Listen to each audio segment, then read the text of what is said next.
Don't blink, it's your boy Yank.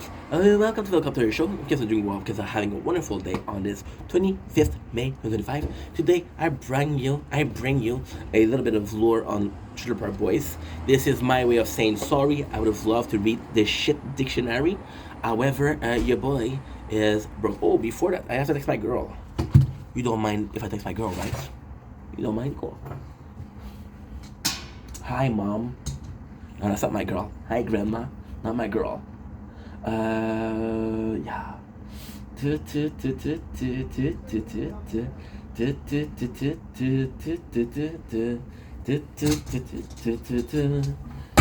Oh, drop the. Oh, diddly dee. Diddly da. Here you are in tra la. Yeah, oh, stop this. Right. Should I pause this? I should pause this. It's not gonna take me a time. You and I might not be the best thing. Exit somehow against the right. Alright. But I still want you. You know, people learn the first time. Some people, they learn the second time. People don't learn. Right? Now, my head teen is self-conscious.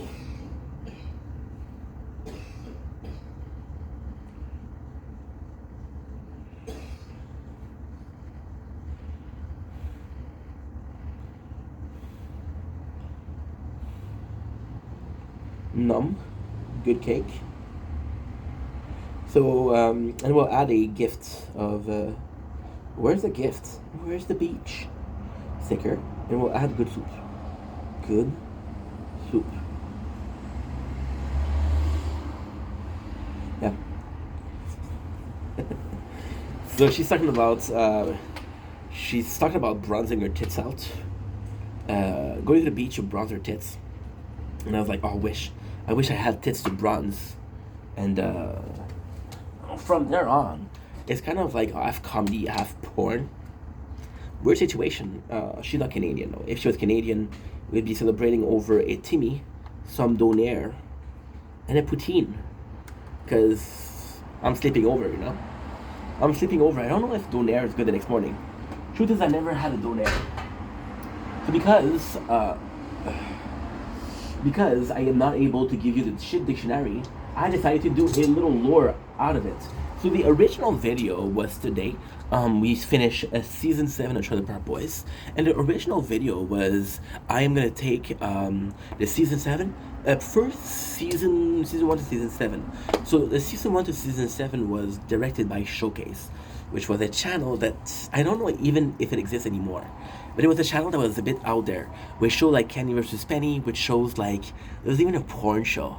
Yeah. There was a behind the scene of porn show, which was kind of good, kind of whoa. Did I just admit that? I'm not a perv. I was 12. Most of my friends were using fucking Sears catalog to jerk off. I was watching premium cable TV. Sorry. You know what's funny? This is too much information, and I should probably not share that. Okay, but someone someday said, "Do not care." I discovered my sexuality thanks to a website called Newground, and I thought it was weird for that until I met some people that also did that, and we were quite the numerous faction. So yeah, pretty normal guy, this inky boy. He was an inker boy. She said, "See you later, boy." He wasn't good enough for her. Now he lives in a trailer park, constantly getting bit by Stark. Did his pretty face, he's what he's worth. He's growing dope. And then some hash oil. He's got a really good business. But the supervisor, he's kinda drunk. Be careful, Leahy. Is gay prostitute, that's his boyfriend. And they got really close on the trend. Anyway, so I was supposed to do this shit dictionary. As you can tell, we're a bit tipsy. As you can tell, we had a little bit of the devil lettuce, a bit of ganja, a little bit 420, bro. A little bit of Cheech and Chong, a little bit of the Beanie Bong. So because of that, I was like, what should I do as a sorry? What should I do as a Cause so the goal this is complex. This is complex. Let me get some more lights for you guys, because I feel like you guys want more lights. Is that better? Is that better? I feel like it's better. So, long story short, it's a very good story. When I started making content, it was all about getting content out. So I would have 0 videos, and I would make videos and videos and videos and videos, right? So then the first thing I did was making gaming content, and we would play game that finishes quickly. So Devil May Cry, Last of Us, Resident Evil, very very small game or very short game, and yeah. So Trailer Park Boys, because I knew it by heart, was one of the things I can do quickly. That was one of the things that I did quickly. I did it too quickly. So now I kind of wanna. Okay, so here's me being truthful. Here's me being transparent. I kind of wanna make sure that we pay justice to the show, émission, which is in French. I'm French, but I also don't want to go too fast. And I know what you're saying, and I promise you guys that I was a cover up the podcast, which I am. However, we're dealing with a situation where it's kind of complex. I have 260 hours of podcasts available. This is a journey. This will take me a year, 2 years maybe. Right? So, yo no sabes si es posible. I don't know if it's possible if I do it in one shot. I'll take my break. I think I'm gonna take a little break of Trailer Park before I do the podcast. Just saying. So I do want to do it. So when I promised you guys I am doing the Chic Dictionary, that could have been really good content. So because we don't have that, I wanted to do the lore. So the first thing I wanted to do was a cover up of the first 7 season. The first season 7 to me are classic. From season 2, season 1. To me, season 1 is really good, but to me, season 1 suffer from individuality. So if the show was more like season 1, I'd have been season 1 is amazing. If the show was more like season 2, if every single season was the same, I would talk about it. I wouldn't talk about it. And yeah, so these guys, these 2 dudes, when I was seeing here, right? It's funny because they're the people that I watch the Red Moon with. Isn't it cool? Kinda, huh? That being said, because the season 1 is so different, it feels good. But you see, I've watched One Last Shot, and I watched the Jim Leahy special, right? And to me, they don't feel like Trailer Park Boys. Even if I'm being completely honest, even the Christmas special feels like a different show. It does feel a little bit too different for me to be like, whoa, it's a Trailer Park Boy, dude. I don't mind. I'm not here complaining, but it does feel different. So for me, season 2 to season 6 are great. They're different. Season 4 and season 5 are still a bit too dramatic, but they're enjoyable. There's really a big, there's really a moment of a certain atmosphere from the first generation. Now we have the second generation, which also is good. I watched season 10 to season 8 today. I didn't watch it because we're at season 8, episode 9. So kind of far, but not that far. So yeah, so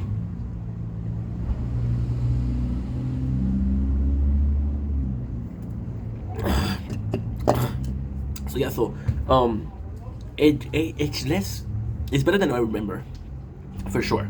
I'm not gonna tell you why it's better. I'm not gonna tell you why it's not better. This is not my job. I'm not here to tell you what you should think and shouldn't think. That's your job. That's your perception. That's your understanding. And yeah. So with season, I wanted to do a review of what the old season felt like, my pros, my cons, and then I wanted to go in the new season and why it changed. Now, technically speaking, I cannot talk about the new season. The old season, I watched them 10 times minimum each. The new season, I watched that possibly 4 or 5 times, which is enough to know them the plot by heart, but not enough to know the show by heart. With the first season, the second season, I know them by heart, right? Even the seventh season isn't that bad. It's just because I don't like it and I saw it so often. It's like you don't like this movie, but you saw it 20 times. It's become insufferable to you, you know? Um, so yeah, the pros of the first group of season, I think Showcase did a good job. I think Mike Clattenburg was a good job. I love Mike, Rob, and Jean Paul as Jean Paul. Jean Paul is French. Jean Paul Tremblay, c'est français ça. Okay, let's put that right here. Um, I like them as directors. However, I do like the feeling of um, I do like the feeling of Michael Volpe, or Barry Dunn, or even Mike Clanenberg, right? Because they're not involved. Barry Dunn was a bit too involved in my opinion, but the boys are just there and there and there and there. So the first 7 seasons feels like a blessing. They feel like a generation. And the craziest thing is with season 7 finishing the way it is, even season 6 finishing the way it is, this is kind of like the you get closure of the show. I think in season 12, I don't think you get closure. If I remember correctly, season 12 they eat a bunch of mushrooms, and they see themselves as cartoons. And then we got season 1 and 2, the animated series. By the way, the animated series was done because too many people died. Jim Lee, he died. Cyrus wanted nothing to do with Trailer Park Boys after a while. Wanted nothing to do with it. I don't know. This is a story that was never told. Sam Losco became a meme. That's a problem. You're going too far in comedy and not far. You're going too far in comedy and you're not thinking about the repercussion. You're not talking about repercussion. See, for example, right? Sam Losco goes with Cyrus.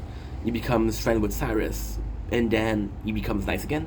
That's what exactly happened, right? But then the problem with that is the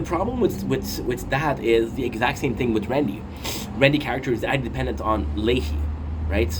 He's highly because he's a Trailer Park Boy assistant supervisor, and Sam become dependent on Cyrus. So when Leahy died, rest in peace, John Stoswork, and when Cyrus leaves the show, those two characters like, okay, well, we're on our own now. Are we good enough to be on our own?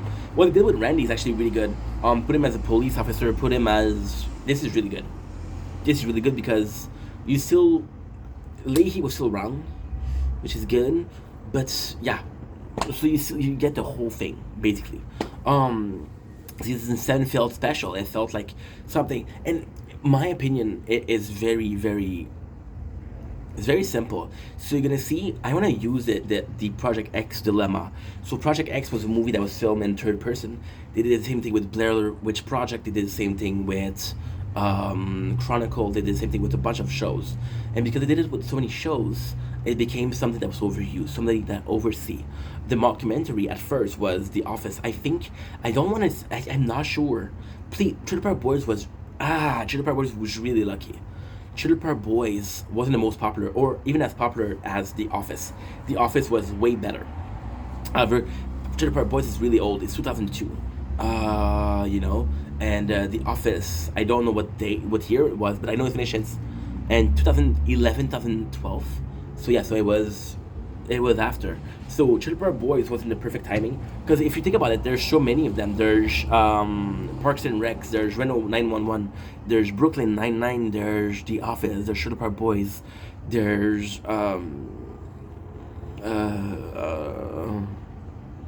possibly a bunch more, but it's all like they all try to capture the magic of The Office. I think Trailer Park Boys also have the luck of not being in any work environment. If you look at Park and Rec work environment, if you look at Brooklyn Nine-Nine work environment, if you look at The Office work environment, if you look at Parks and Recs, like I said, Reno 911, it's all part of the same.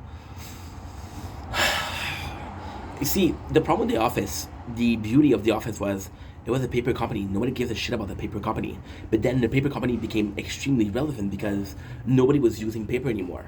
So when the paper company first started, not using paper wasn't a problem. People would still buy paper. But then as the show went on, people stopped buying paper. And like, okay, well, how do we deal with that? So that was a new plot. That was something cool because we knew that Dunder Mifflin was going to close eventually. are we gonna get the closure of Dunder Mifflin during the ninth season or not? We didn't know, you know. Trailer Park Boys, the Trailer Park will never do that, right?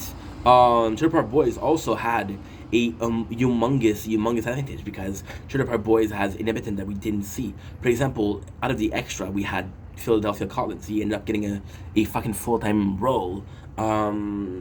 Jacob, who used to have this role that nobody gives a shit about, became important characters. Sarah could have gotten more time. We didn't use her enough, but even Sarah, we could have used her more time, right? So if we had another season, give me more Sarah, give me more Jacob, right? And in season 7, we see the relationship of Sarah and Jacob. There could have been something to explore, right? Which I don't remember if. No, what am I fucking saying, dude? What am I fucking saying? So in season 7, Sarah and Jacob gets together. Now this is the craziest thing. I'm gonna teach you stuff that is crazy. This is logically speaking very important. So we'll do a skip. We'll do a skip around the timeline, or I'll come back to it. But if I don't come back to it, I might forget it. We'll do a skip on the timeline. There's 10-15 years in between season 7 and season 8. Jacob was supposed to be with Sarah. However, Trinity was pregnant at the time when they started filming.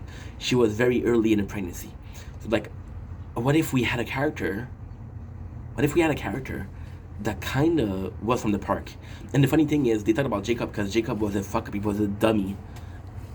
And Jacob was a magical character, but very magical character. Newish enough for him to have been involved in season 7.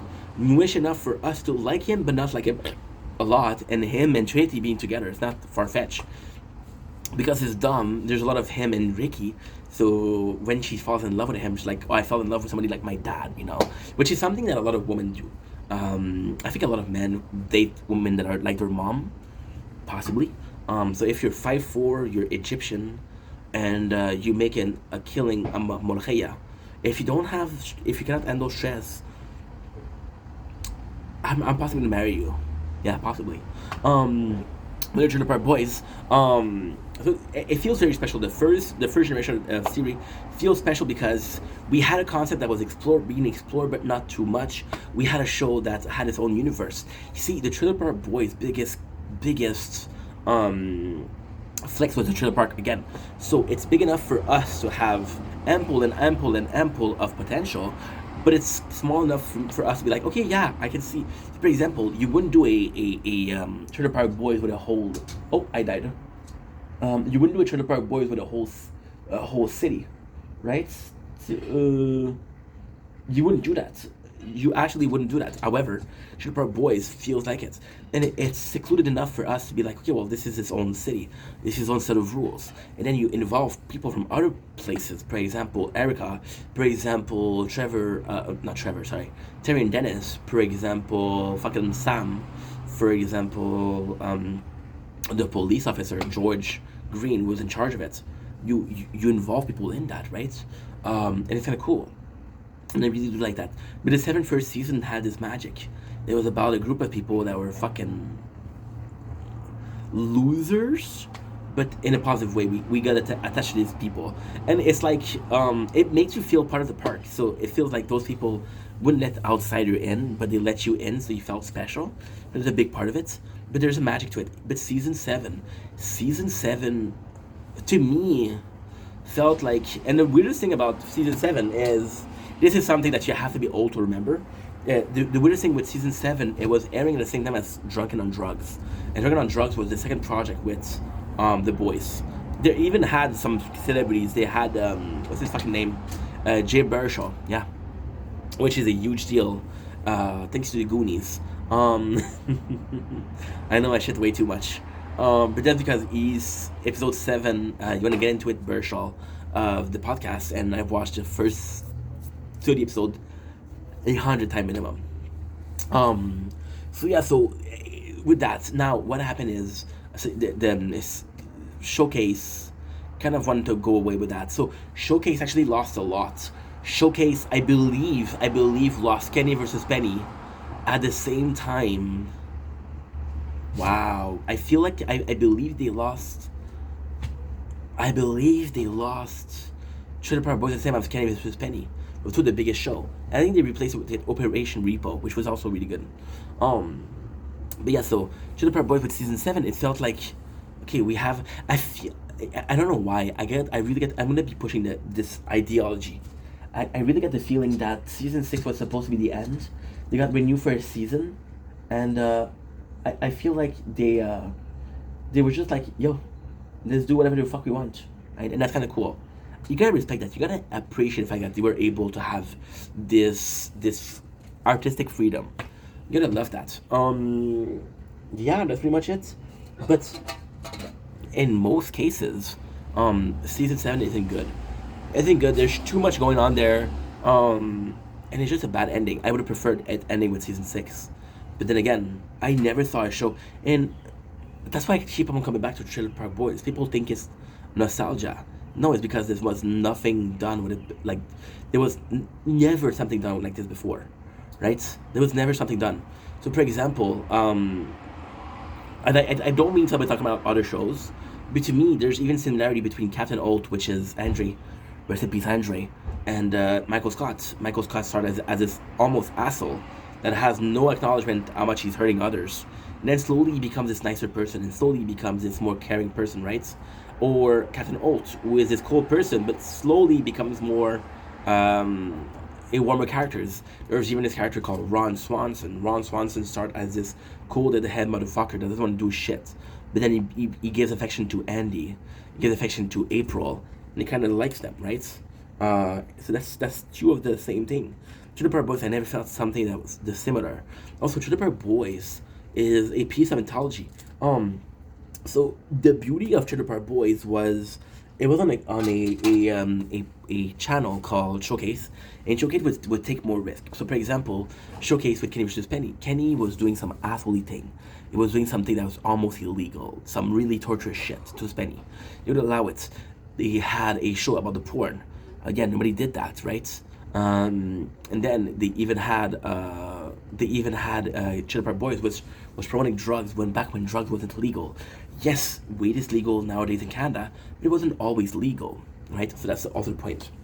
So then, that's why the first couple of seasons is amazing. Now what ended up happening? So Showcase closed. They did a movie. Now some things happened. So Rob Well completely changed his mind. And the funniest thing is, there's this movie called SwearNet, and the SwearNet movie is we're getting Rob Wells, we're getting Mike Smith, and we're getting Jean-Paul Tremblay, and it's like what they're doing right now. So Ricky starts selling cigarettes. Jean-Paul was living the dream of driving cars, right? He always liked cars, and Bubble was a musician and even had a couple of restaurants. So then what ended up happening, the reality is there was still a good public for Showcase. It was still a good public for Trailer Park Boys, and people constantly told the boys, yo, you did something that was really special. The craziest thing was Leahy and Randy were still out doing some tours, and there were people really excited about that.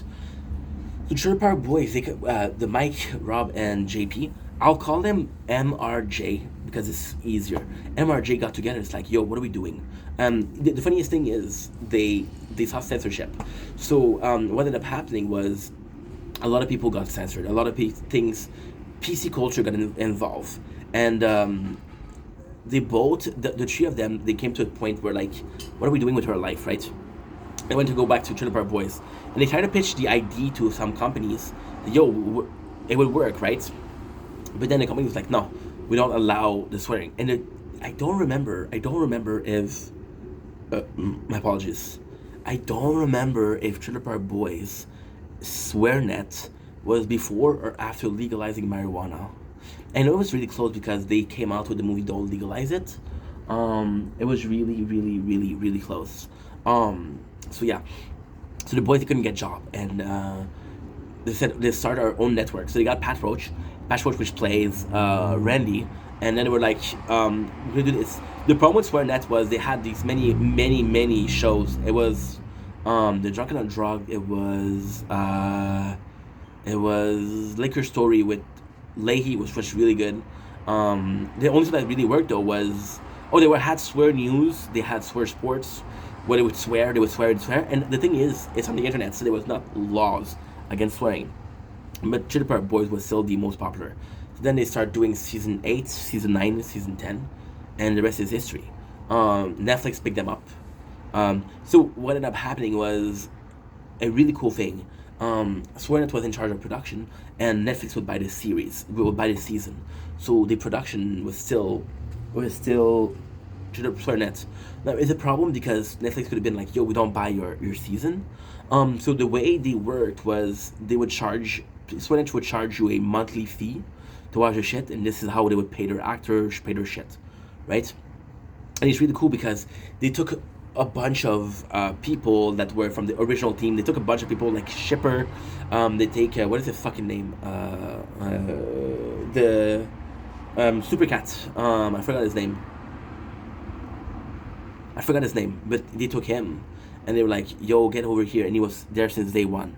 And the funniest thing is they start really doing some behind the scene, which is Ask Me Fucking Anything, Day on Set. So we see a lot. We would see, it was super nice. It was really, really funny.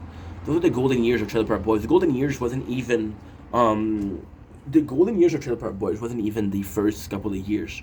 The golden years of Trailer Park Boys was SwearNet, because they would upload a lot of content on YouTube, and it was free. So for example, Bubbles started his guitar lesson with Bubbles. Fuck. And the first song that he released was Liquors and Whore. So we'd actually show you how to do it. He would do Day on Set, so you would see the characters. And it's funny because you would see the people on characters. So for example, Leahy, Randy, Sarah, talking to people like Rob Wells, and them saying like, you really look like Ricky.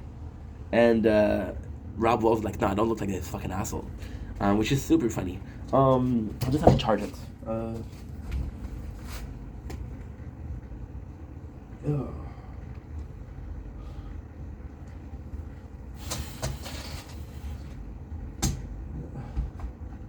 I'm not gonna be able to do it a lot. It's okay. I think I'm gonna have to go back in and. Ooh. Look at this.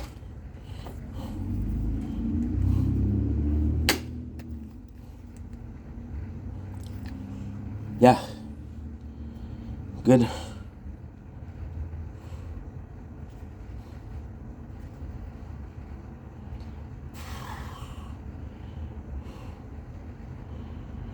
Yeah. I'm gonna have to go in. Then I'm gonna have to go in and continue. We'll finish this video and then I'll go in. I'll do season 8 later today. Oh.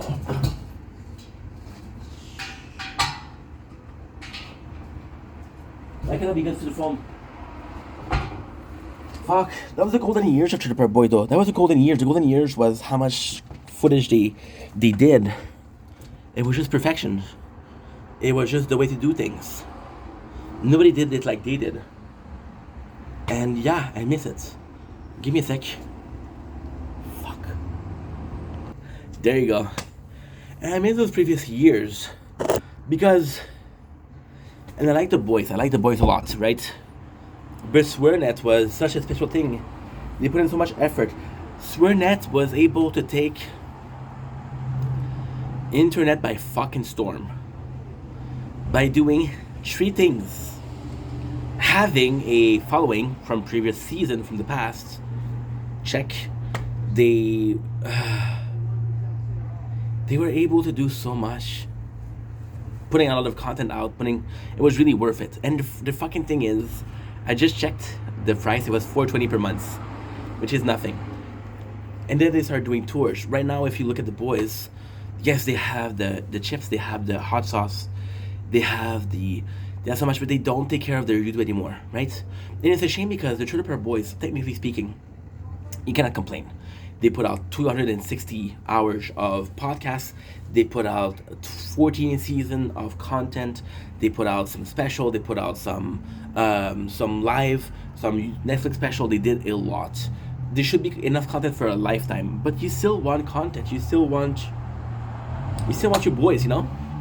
You still want your boys. I miss those years. I miss those years where I could go on YouTube and say, let's see what they cook up for me. So it was very special. It was very, very special.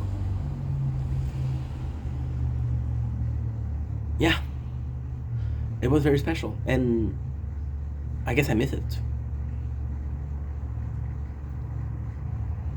I guess I miss it because of what it represents. I don't think you guys understand. Me and Trailer Park Boys is a love story for a simple reason. I told you guys before. I did a whole video of it. And I fell in love with Trailer Park Boys. And it was gone. And I thought it was finished forever. And then they left. And then you didn't hear from them anymore. They disappear. And then out of the blue, they come back. They come back. The funniest thing is, and this I have to apologize, okay?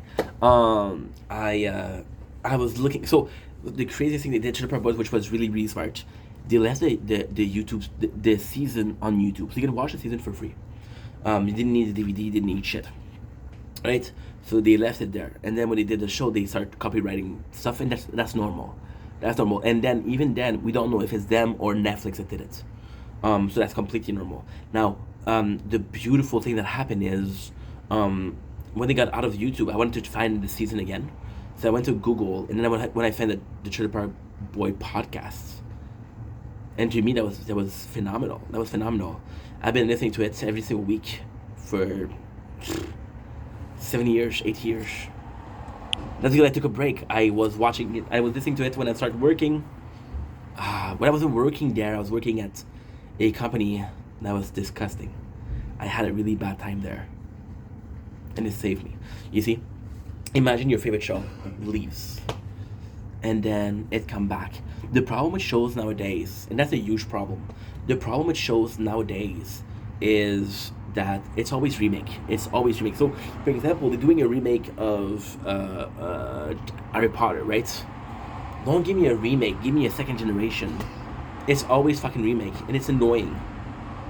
It's not annoying in a sense of, bro, I don't want that. It's not annoying in a sense of, you can give us better than that. It's not annoying in a sense of, I wish it was nothing. But for example, with Harry Potter, for me, Harry Potter was always going to be Ron with Rupert Griffith, Harry with Daniel Radcliffe, Severus with Alan Reich,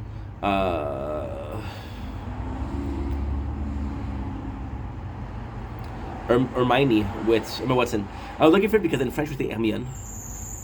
You English people just say something else. I don't know what you're saying, but hey. So yeah. Of course I miss it. Of course I miss that. It'll never be the same. But it doesn't have to be the same. It never did have to be the same. You know? I miss it.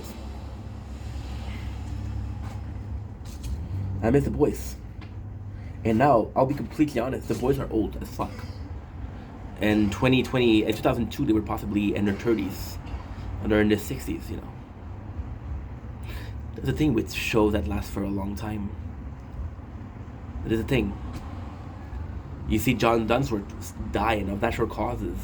So Philadelphia Collins. Philadelphia Collins was a bit different because Philadelphia Collins was unhealthy because he was overweight. So yeah, it is different. It is completely different. However, it's still sort of some of the same thing. You know? You see Marguerite died, she was in her 80s. And then, it's characters that don't want to be there. Pat Roach has his fishing channel, and it's working well for him. Cyrus moved on. Corey Bull, which plays Corey and the show, produces movies, you know. Bubbles was one of the most successful. Bubble has restaurant in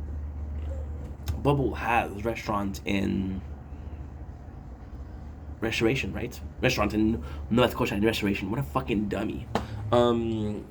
Ricky was selling cigarettes. He was happy. He was good, you know? Yeah.